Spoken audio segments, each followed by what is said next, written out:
Վանաձորում ճանապարհների գծանշումները լուրջ խնդիրներ են առաջացրել Հայաստանի խոշորագույն ձեռնարկություններից մեկի 4000 աշխատատեղ ունեցող Գլորիա կարի ֆաբրիկայի համար։ Եկել ու հենց ֆաբրիկայի դարպասների առաջ կետագծերի փոխարեն շրջադարձ արգելող կրկնակի հոծ գիծ են գծել։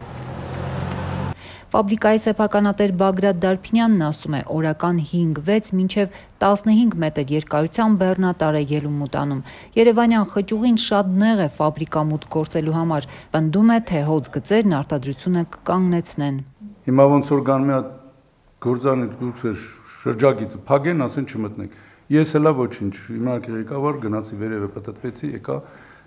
մտա 5 կիլոմետր վերևից։ Բայց բեռնատարը, եթե նույնիսկ գնա ուրիշ տեղ շրջադարձանի, չի կարող մտնի, որովհետև շատ երկար է, այդ անկյունը չի կարող մտնի, դա անհնար է։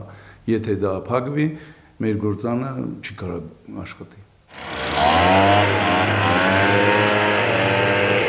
Գործարարն իր այս մտահոգությունը նախորդ օրերին թե գծանշողներին, թե իրավապահներին ու թե Վանաձորի համայնքապետարան է հասցրել, բայց ասում է պատասխան է ստացել, որ հաստատված նախագիծ կա, փոխել չեն կարող։ Դե անցած տարի կար, իսեմ անցած տարի կետագծեր էր, այս տարի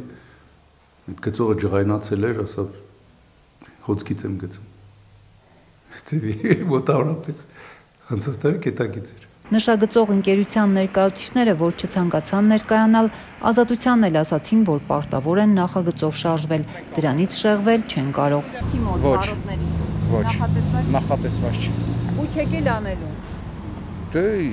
չգիտեմ, դա քաղաքապետարանի հարց է, էլի։ Իմ հարցը է, ես իմ գործի որակին պատասխանը տամ։ Հնարավոր է, եթե փոփոխվի, մենք պատրաստ ենք փոփոխել։ Բայց դեռ որևէ բան չեն ասել ձեզ։ Չէ։ Մինչդեռ մեր նկարահանումից րոպեներ անց նույն աշխատակիցը տեղեկացրեց, որ փոփոխություն է եղել, ցուցում է ստացել կարի ֆաբրիկայի դարպասների դիմաց հոծ գծի փոխարեն շրջադարձի հնարավորությամբ կետագծեր անել։ Հիմա ձեր նախկին նախագծի համեմատ որևէ փոփոխություն կատարվել է։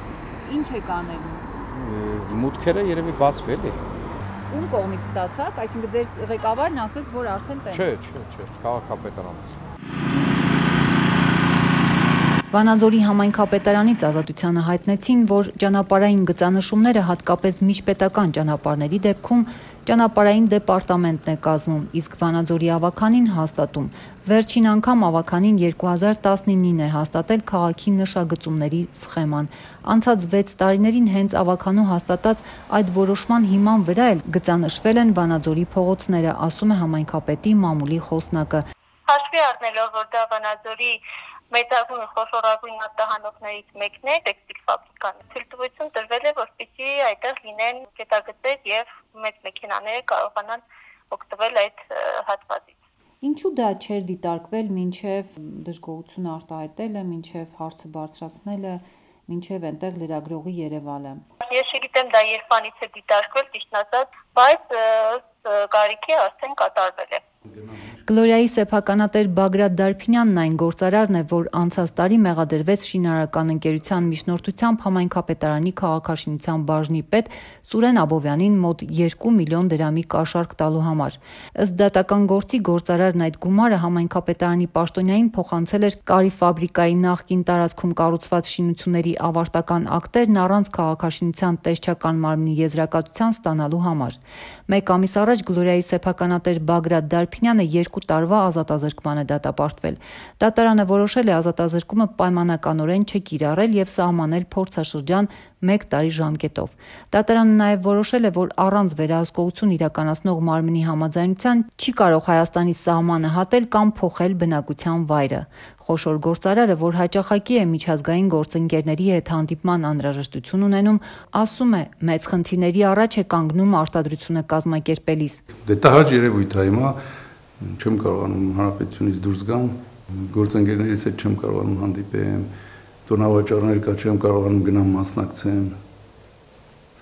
Ամիս 2 ամիս մի անգամ գնում եմ ոստիկանություն, ստորագրություն եմ տալիս, որ չեմ փախել հանրապետությունից, հենց վիճակ։ Կաշառքի մեղադրանքով դատարանի առաջ կանգնած գործարարն անցած տարի Ազատությանն ասել էր ոչ թե կաշառք, այլ մաղարիչ է փոխանցել քաղաքապետարանի պաշտոնյային։ Ստիպված է եղել գումարը ծախսել ավարտական ակտերն ստանալու համար։ Այլ կերպ Վանաձորում գործարարները գործը գլուխ բերելու մեծ դժվարություններ են ունենում։ Դե հիմա բոլորը երևի չգիտեն, ես գիտեմ, որ շատ դժվար է քաղաքապետարանում այդ ճարտարապետական բաժնում այդ թղթաբանությունը հերթեր,